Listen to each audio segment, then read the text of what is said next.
Hi everyone, in this series we're going to be talking with Joe Patrych. And if you are or ever were a part of the music scene here in New York City, you've probably heard of Joe. He's like one of these New York fixtures that is a constant. Everybody knows Joe, and in my opinion, he's one of the truest New Yorkers left in this ridiculous city. So we've tried to keep as much of the original footage in these videos as possible because, well, you'll see for yourself, Joe is completely impossible to edit. So here we talk about how Joe got started in sound engineering and about Piano Row. If you enjoy this video, be sure to give us a like, subscribe, and drop us a comment. All right, let's boogie. All right. Hi, and welcome back. Today we're at the studio of Joe Patrych, who is our longtime friend and studio engineer. Producer. Okay. I hate the engineer. You know why? Because engineer, when you say recording engineer, it sounds like it's somebody who doesn't know anything about music. Okay, And yeah. I do know a little about music. I know you know a lot Just a about little. music. Just a little. So, not too much. wait, just so- enough to be dangerous, not enough to be fluent. I think we started It's like my Italian, you know, just enough to be dangerous, not enough to be fluent. So, Joe, would you introduce yourself? Impossible. This video, your card will run out. I usually start my interviews by saying, hideously scarred from birth. I'm expecting intense creativity at the end of this, and 100,000 views.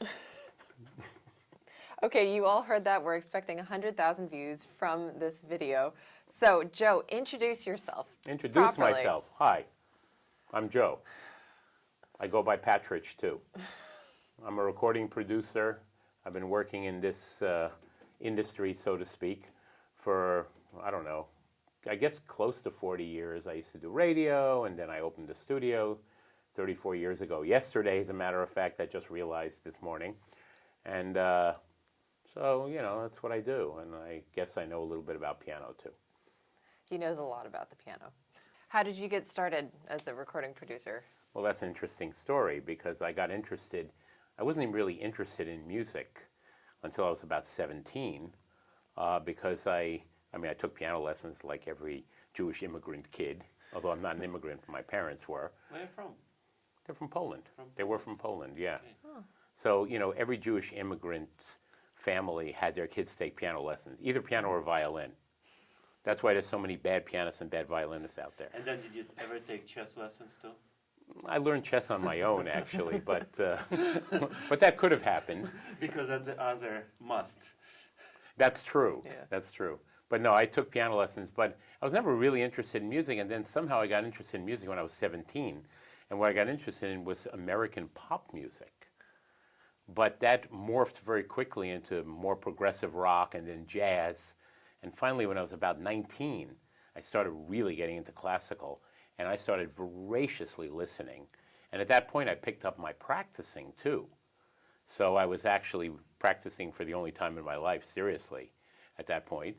But also, I was working in radio at that time. I had started working in radio when I was 19, programming for Fordham University's radio station, WFUV. That was a real education in learning about, you know, non-piano stuff.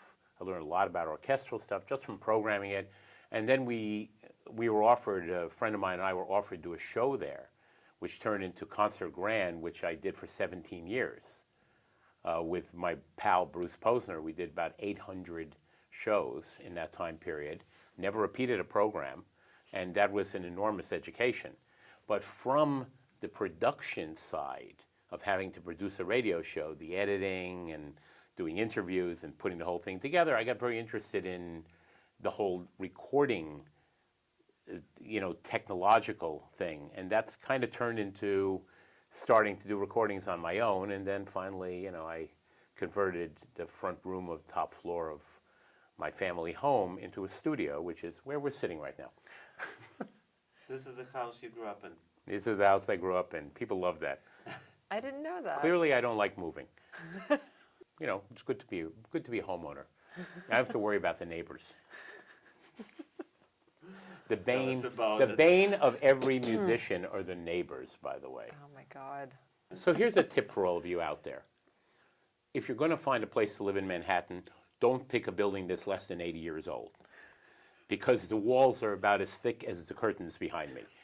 And I mean, I have a friend who is living, she's a very fine piano student at Juilliard, won Concert Artists Guild, really good player. But she moved into this building on 54th Street called Mercedes House, by the way. And when her neighbor's alarm would go off at 6 a.m., it wouldn't wake up the neighbor, but it would wake her up. And needless to say, anytime she touched the piano, she got banging on the walls and complaints and all that. So she moved out. Oh, she should have. So don't start the problem by moving in. Those new buildings are, you know, this house, for example, has plaster walls, you know, stone on the outside. It's perfect for this because it's very quiet inside. And I have soundproof windows and things like that. That's what you have to have. You have to have an isolated space. Very hard to do in a city where the thing is to knock down old buildings and build new ones out of paper. You know, the 58th Street, I believe it was all the piano stores that used to be on it, and now the you've seen it all. Piano stores are still there. Pianists? More or less, yeah. I mean, that's an interesting story, what happened to 58th Street. Yeah. Well, I mean, the most interesting story is what happened to Clavier House, who's now on 11th Avenue, and I actually am partnering with someone else. We're doing recordings there now, as well as what I do here. But what happened was that Clavier House used to be in a building at 211 West 58th, and Beethoven pianos used to be across the street closer to Broadway. Right. I don't know if you remember Beethoven pianos. Yeah, of course. Okay, so that was owned by a guy I knew named Carl Demler, who also had a warehouse in the Bronx where he had about 1,000 junk pianos on their side in a 4-story warehouse for reasons I cannot even fathom. But this is a guy, you could call him up and say, you know, I have this old Knabe. Do you want it? And he says, sure. And so he'd send a truck, and he'd pick up the Knabe, and he would take it to the warehouse, and where it would sit on its side for 20 years. Because they would work on pianos very slowly, but they would keep accumulating them. But the showroom was on West 58th. Now, it happened to be on a corner where a developer was building a high-rise on 57th. Except when you build a high-rise, you need more than just the front of the building. You need a little space in the back. So the architect who designed the building designed it to come out to face 58th Street on the north side. And the footprint included the building where Beethoven Pianos was. So they tried to buy the building from Carl. Except Carl wouldn't sell. It actually delayed the project about 2 years, from what I understand, because they didn't want to redo the plans at that point.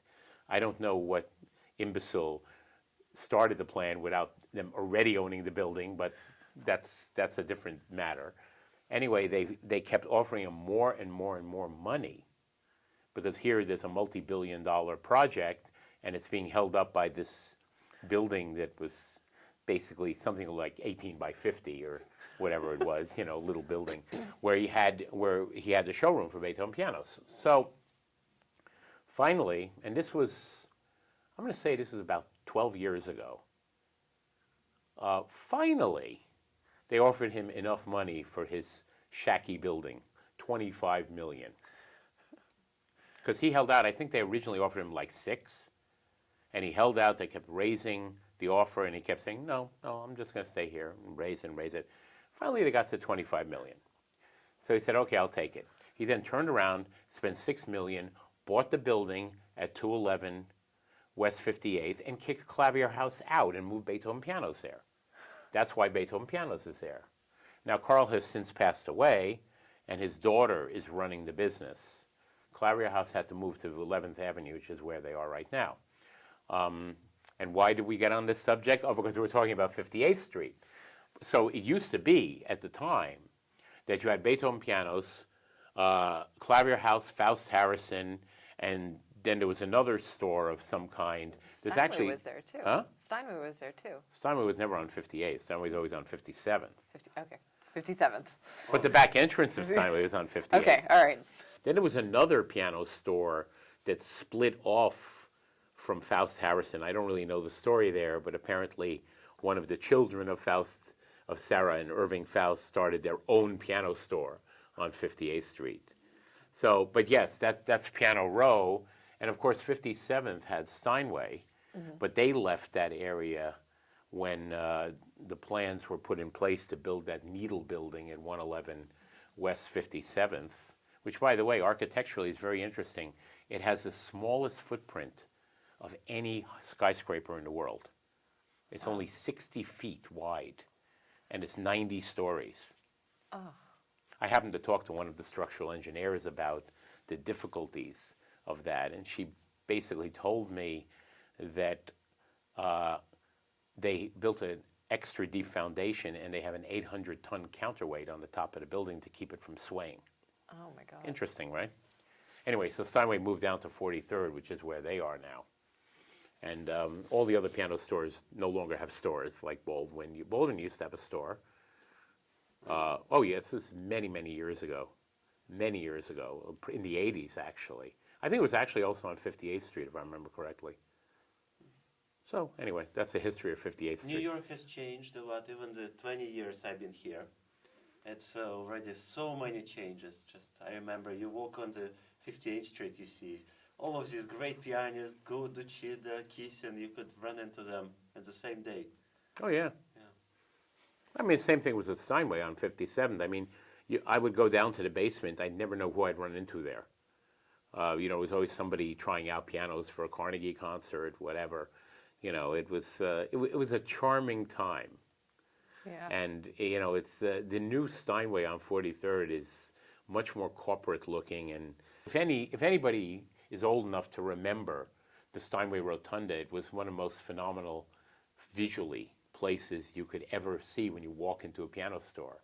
All this architecture and the paintings of famous pianists that adorned the Rotunda. And the great pianos they always had. They always had a great instrument in the Rotunda because they gave concerts there. I don't know how they managed to do it with all the street noise from 57th, but that's another matter. But for a while they had Horowitz's last piano, CD-75, was in the Rotunda. What an amazing instrument. You could do this, and it would like ring forever, and it was like loud as hell. Now, you know, but then of course if you played it very softly, it still had a penetrating sound, but it was extremely soft. It goes part of the way toward explaining his dynamic range and his ability to project in a large hall like Carnegie. Have we bullshit already for 20 minutes? Oh yeah. Are you serious? Uh-huh. It's easy. God. If you enjoyed this video, make sure to give us a like, subscribe, and drop us a comment. Cheers.